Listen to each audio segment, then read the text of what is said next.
my name's Scott. Today I'm going to be doing a review on the A.M.R or Advanced Mesh Rebuildable, which I received from www.rampagevapor.net.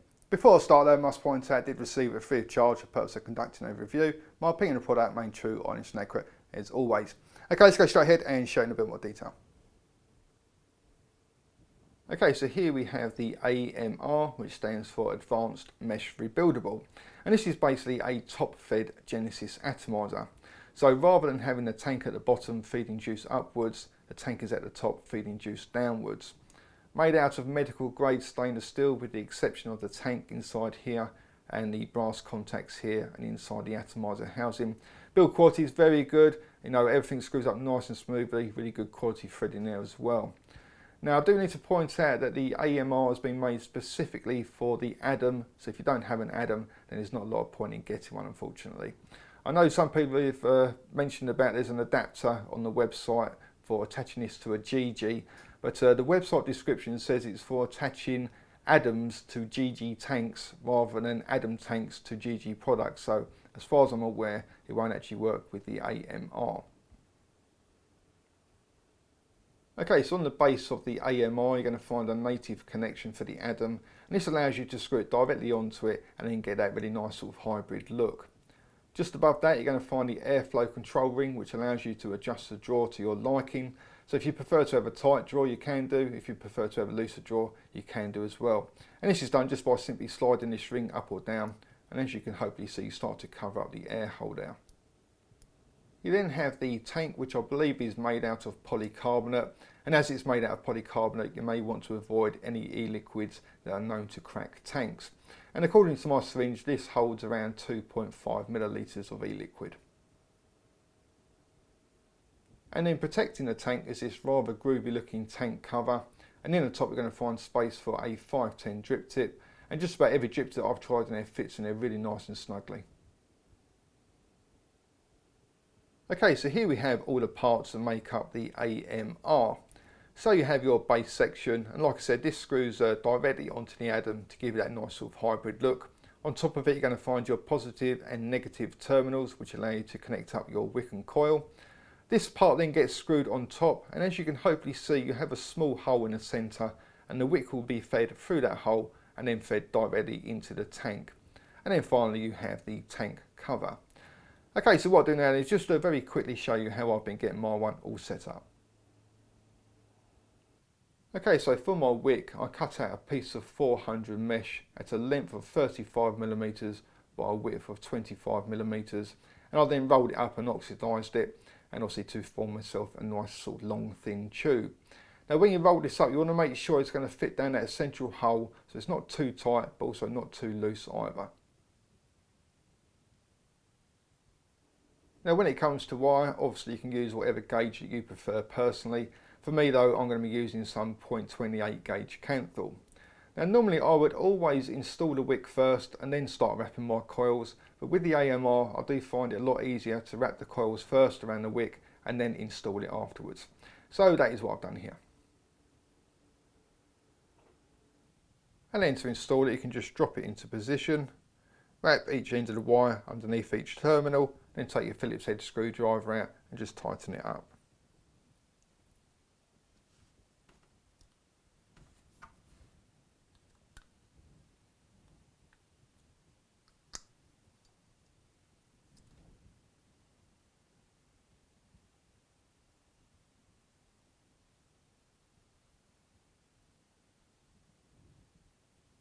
Then to remove any excess pieces of wire you can also use a pair of cutters, but I just like to apply a bit of tension, give it a spin and it will snap off nice and clean.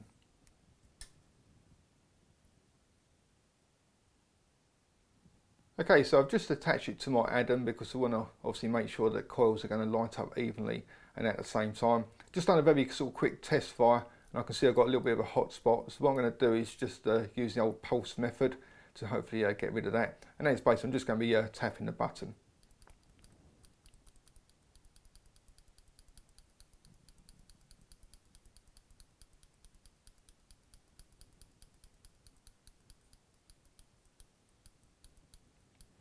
That's it, seems to be sorted now, or near enough.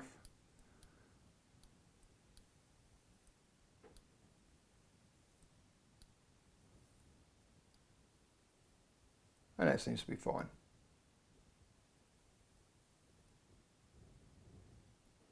Okay, for the next step we'll need to slide this part over the top and then screw it into position, and the wick is going to get fed through that central hole there. Now when you're screwing this on, you want to be sort of fairly careful, because if you move that wick around too much you could end up sort of messing up your coils. And before you install this, just add a bit of juice onto your coil just to sort of give it a nice bit of a primer. Okay, so like I said, you need to be fairly careful here. So just slide that through the middle and then screw it into position.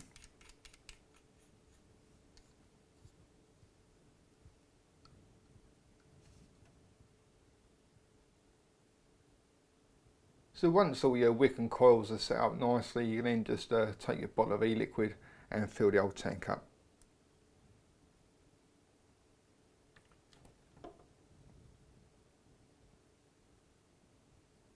And then once the tank is all filled up with juice, you can then attach it to the A.M.R. Now when you're doing this, you obviously want to use a bit of common sense and just keep the tank held upright, turn the A.M.R upside down, feed the wick in, and then start to screw it up.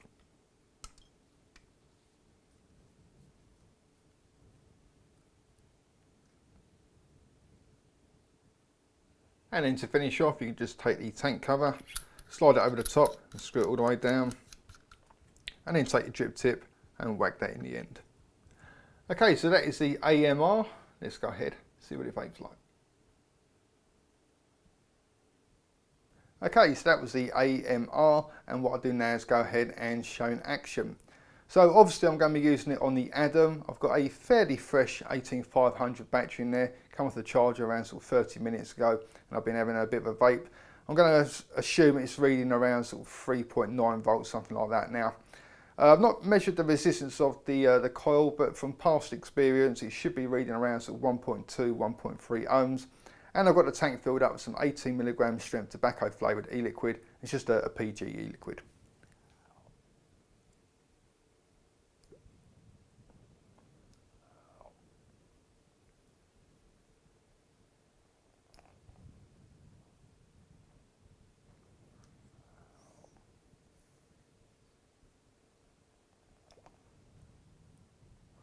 So as you can see, like vapour-wise, you know, getting plenty of vapour, but just bear in mind the amount of vapour you're going to get is going to be down to your own sort of personal setup with regards to what sort of resistance you've made the coil, the type of e-liquid you're using. You may be using the kicks, and it'll be down to what sort of wattage you got it set to, etc, etc. But no, with the setup I've got here, getting plenty of vapour, flavour and throw hit.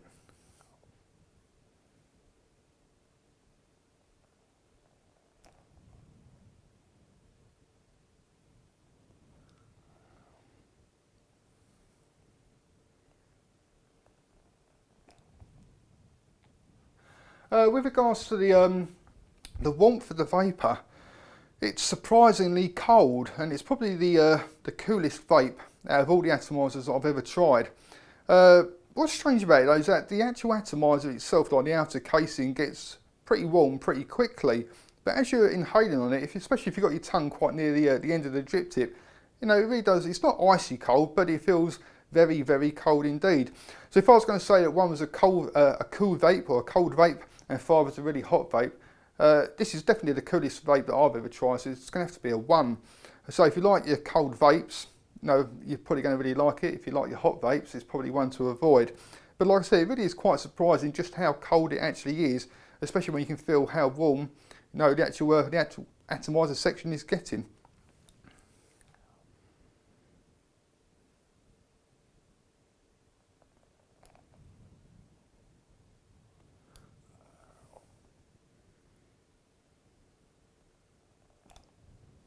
I mean, just to sort of further add on that, the actual sort of heat of the vapour will be, again, sort of fairly dependent on, you know, how you've got it actually set up, you know, with regards to what sort of resistance, because if you've got a quite high resistance coil on there, it won't be running quite as hot, so it'll be a cooler vape.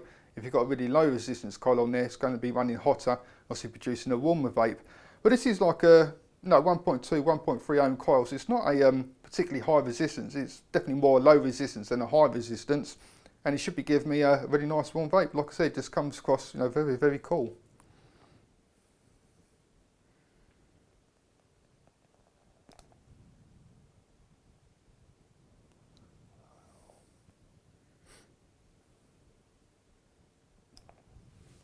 When it comes to the drawer, obviously it's adjustable. Now, if you like to have a tight drawer, you can do. If you prefer to have a looser drawer, then you can do. And all you've got to do is literally just sort of slide the little ring up there. You've got a couple of O-rings going around the inside, which obviously just grips the shaft, as it were.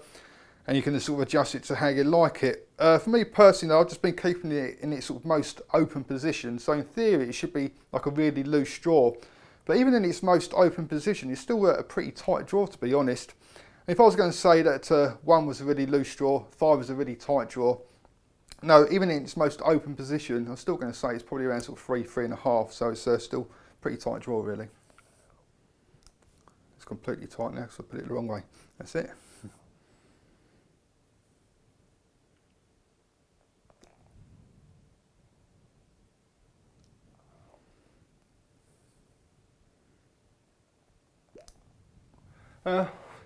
When it comes to sort of ease of setup, now this is quite an odd one to sort of judge, because in terms of getting all the components together, getting your coils wrapped, you know, all your coils line up nice and evenly, etc., etc., it's probably one of the easiest ones that you can get.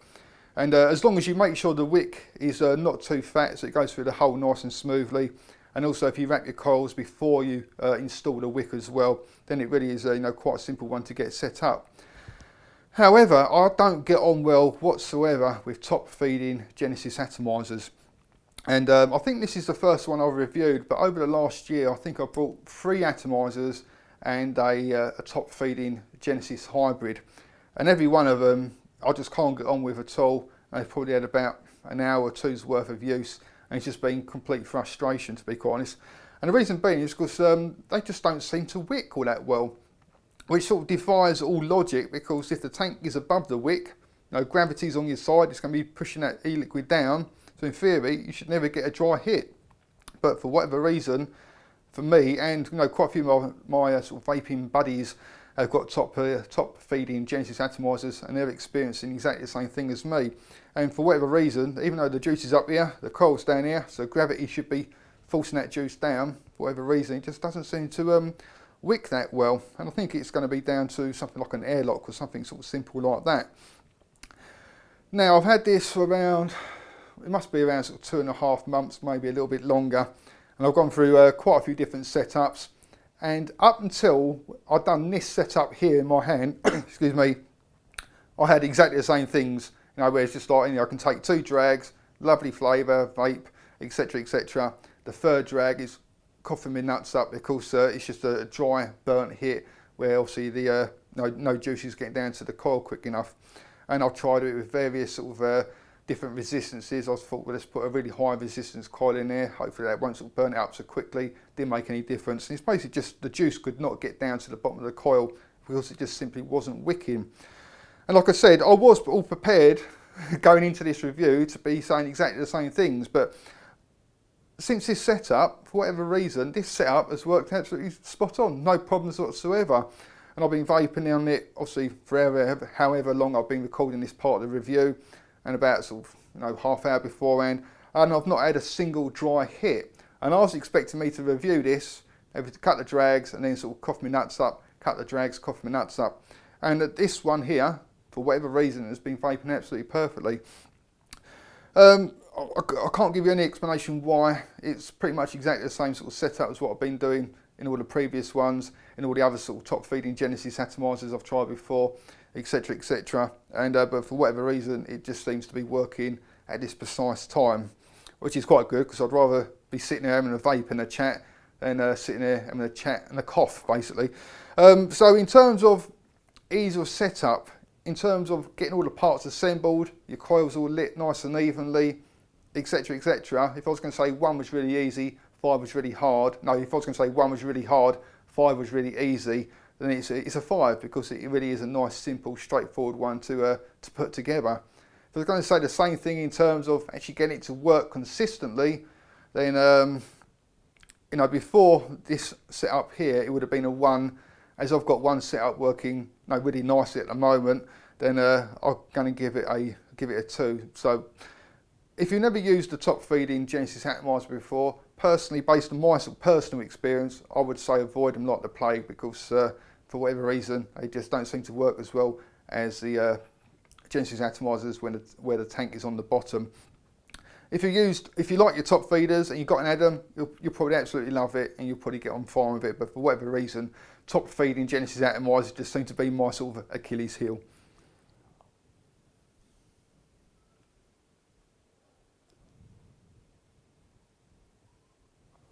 In terms of build quality, you know, the Adam is a great device, really nicely made. The APS that I reviewed a few days ago, which is similar to this, but it uses just like a standard sort of 510 or 306 atomizer. Again, build quality excellent. And the same thing applies to this as well. Build quality wise, you know, you can't sort of really fault it at all. Very nicely machined, all really good quality threads. Everything goes together nice and smoothly.